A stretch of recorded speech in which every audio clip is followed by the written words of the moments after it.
हर्तासि त्वमेव केवलं हर्तासि त्वमेव सर्वं कल्विदं ब्रह्मासि त्वं साक्षादात्मासि नित्यं ऋतं वच्मि सत्यं वच्मि अवत्वं माम् अवश्रोतारम् अवधातारम् अवानुचानमवशिष्यम् अवपश्चातात् अवपुरस्तात् अवोत्तरातात् अवदक्षिणातात् अवच्चोद्वातात् अवाधरातात् सर्वतो मां पाहि पाहि समन्तात् त्वं वाङ्मयस्त्वं चिन्मयः त्वं आनन्दमयस्त्वं ब्रह्ममयः त्वं सच्चिदानन्दाद्वितीयोऽसि त्वं प्रत्यक्षं ब्रह्मासि त्वं ज्ञानमयो विज्ञानमयोऽसि सर्वं जगदिदं तत्त्वो जायते सर्वं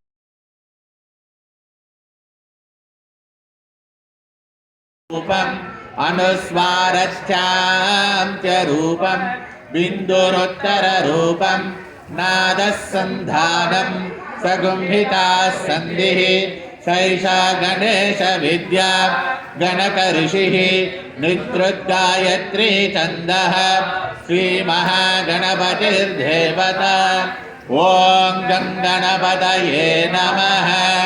एकदन्ताय विद्महे वक्रतुण्डाय धीमहि तन्नो दन्तिः प्रचोदयात्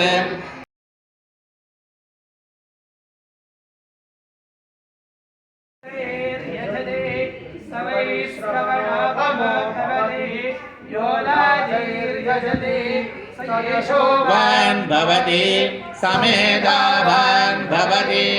यो मोदकसहस्रेण यजति स वञ्चितफलमवाप्नोति स सर्वं लभते अष्टौ ब्राह्मणाः सम्यक् गृहीत्वा सूर्यवर्चसी भवति सूर्यग्रहे महानद्यं प्रथमः सन्निधौ वा जप्तसि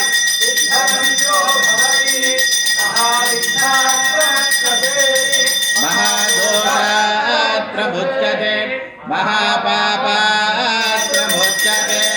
महाप्रत्यव्यायात् प्रमुच्यते स सर्वविद् भवति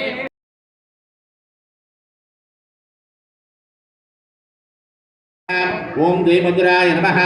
ओम द्विमुखाय नमः ओम प्रमुखाय नमः ओम सुमुखाय नमः ओम द्वितीये नमः ओम सुराधिपाय नमः ओम सुगणदीये नमः ओम सुराध्यक्षाय नमः ओम सुरारिण्याय नमः ओम महागणपतये नमः ओम मान्याय नमः ओम महाकालाय नमः ओम महाबलाय नमः ओम हेरंबाय नमः ओम लंबजर्जराय नमः ओम ऋष्वाग्रीवाय नमः।